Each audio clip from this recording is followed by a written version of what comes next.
दीपावली के अवसर पर जानिए दिवाली पूजा की सबसे सरल विधि और यह भी जानिए कि पूजन के समय किन बातों का ध्यान रखना चाहिए। दिवाली की सबसे सरल पूजा विधि। 1. ईशान कोण या उत्तर दिशा में साफ सफाई करके स्वास्तिक बनाएं। उसके ऊपर चावल की ढेरी रखें। अब उसके ऊपर लकड़ी का पाट बिछाएं। पाट के ऊपर लाल कपड़ा बिछाएं और उस पर माता लक्ष्मी की मूर्ति या तस्वीर रखें। तस्वीर में गणेश और कुबेर की तस्वीर भी हो। माता के दाएं और बाएं सफेद हाथी के चित्र भी होना चाहिए।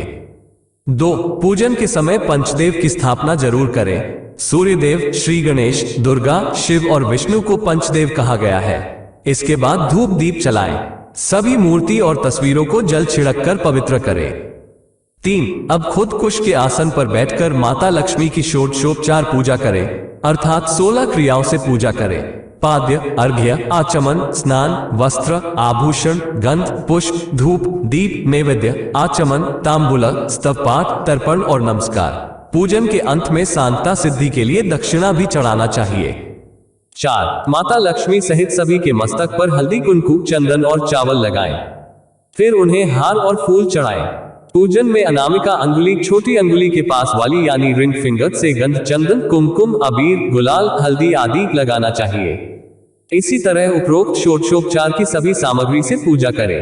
पूजा करते वक्त उनके मंत्र का जाप करें। ओम श्रीं ह्रीं श्रीं कमले कमलालये प्रसीद प्रसीद श्रीं ह्रीं श्रीं महालक्ष्म्यै नमः। ओम महालक्ष्म्यै नमो नमः। धनप्रदायै नमो नमः। विश्वजनन्यै नमो नमः। 5. पूजा करने के बाद प्रसाद या नैवेद्य भोग चढ़ाएं। ध्यान रखें कि नमक, मिर्च और तेल का प्रयोग नैवेद्य में नहीं किया जाता है। प्रत्येक पकवान पर तुलसी का एक पत्ता रखा जाता है।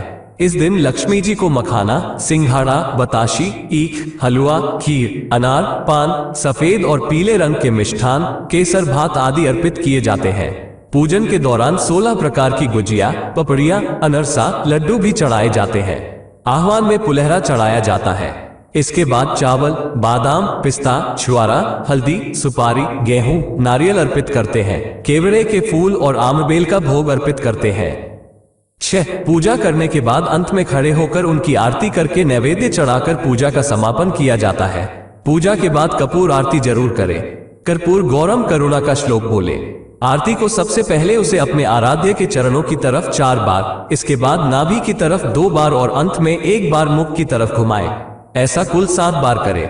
आरती करने के बाद उस पर से जल फेर दें और प्रसाद स्वरूप सभी लोगों पर छिड़कें। 7. मुख्य पूजा के बाद अब मुख्य द्वार या आंगन में दिए जलाएं। एक दिया यम के नाम का भी जलाएं। रात्रि में घर के सभी कोने में भी दिए जलाएं। 8. पूजा और आरती के बाद ही किसी से मिलने जाएं, मिठाई बांटे या पटाखे फोड़े। 9. घर में या मंदिर में जब भी कोई विशेष पूजा करे तो अपने इष्ट देव के साथ ही स्वस्तिक, कलश, नवग्रह देवता, पंचलोकपाल, षोडश मातृका, सप्त मातृका का पूजन भी किया जाता, लेकिन विस्तृत पूजा तो पंडित ही करता है। अतः आप ऑनलाइन भी किसी पंडित की मदद से विशेष पूजा कर सकते हैं। विशेष पूजन पंडित की मदद से ही करवाने चाहिए ताकि पूजा विधिवत हो सके। दिवाली पूजा की सामग्री। अक्षत। अक्षत के 2 प्रकार, मुख्यतः सफेद व लाल होते हैं जो देवताओं को चढ़ाए जाते हैं। सफेद अक्षत सफेद चावल को कहते हैं जो भगवान सत्यनारायण और भगवान शिव को अर्पित किया जाता है। लाल अक्षत देवी लक्ष्मी, दुर्गा, भगवान गणपति और अन्य जैसे देवताओं को चढ़ाया जाता है। इन्हें आप चावल को सिंदूर या कुमकुम के साथ मिलाकर बना सकते हैं। पंचामृत। हिंदू परंपरा में पंचामृत को विभिन्न पवित्र आयोजनों में देवताओं को चढ़ाए जाने वाला अमृत माना जाता है। संस्कृत में पंच का अर्थ है 5 और अमृत का अर्थ है शहद। घी, चीनी, शहद, दूध और दही जैसे 5 अमृत का इस्तेमाल करके पंचामृत बनाया जाता है।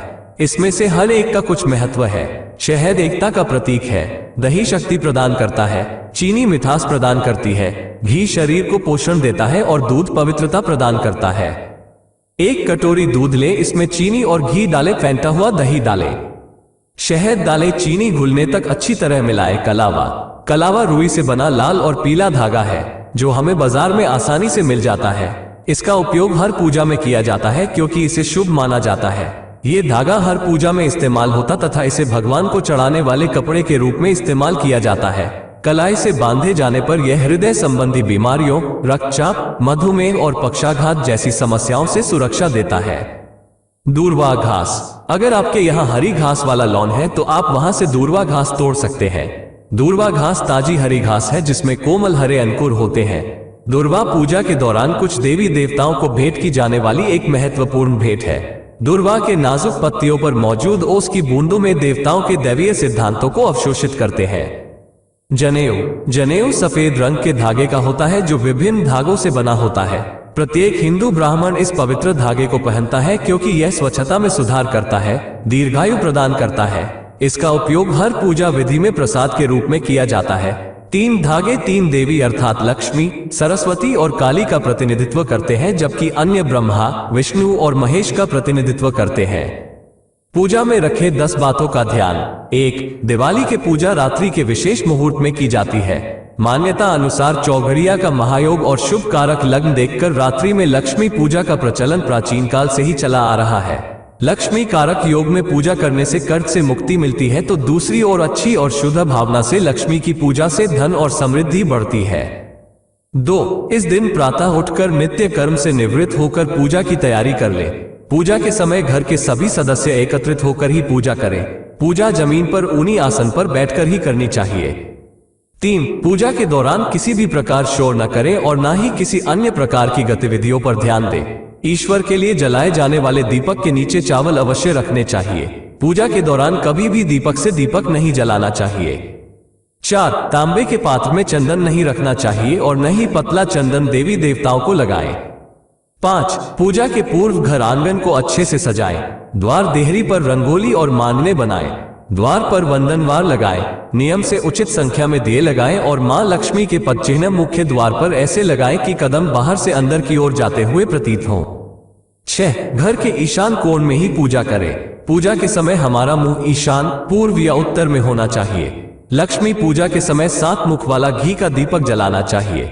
इससे माता लक्ष्मी की कृपा हमेशा बनी रहती है। 7. इस दिन किसी भी प्रकार का व्यसन करना या जुआ खेलना वर्जित है। मान्यता अनुसार इस दिन किसी के घर नहीं जाते। दिवाली मिलन का कार्य पड़वा के दिन किया जाता है। 8. आरती के बाद हमेशा दोनों हाथ से उसे ग्रहण करें। 9. पूजा पाठ बगैर आसन के नहीं करना चाहिए। 10. पूजा के बाद अपने आसन के नीचे 2 बूंद जल डालें और उसे माथे पर लगा तभी उठना चाहिए, अन्यथा आपकी पूजा का फल देवराज इंद्र को चला जाता है।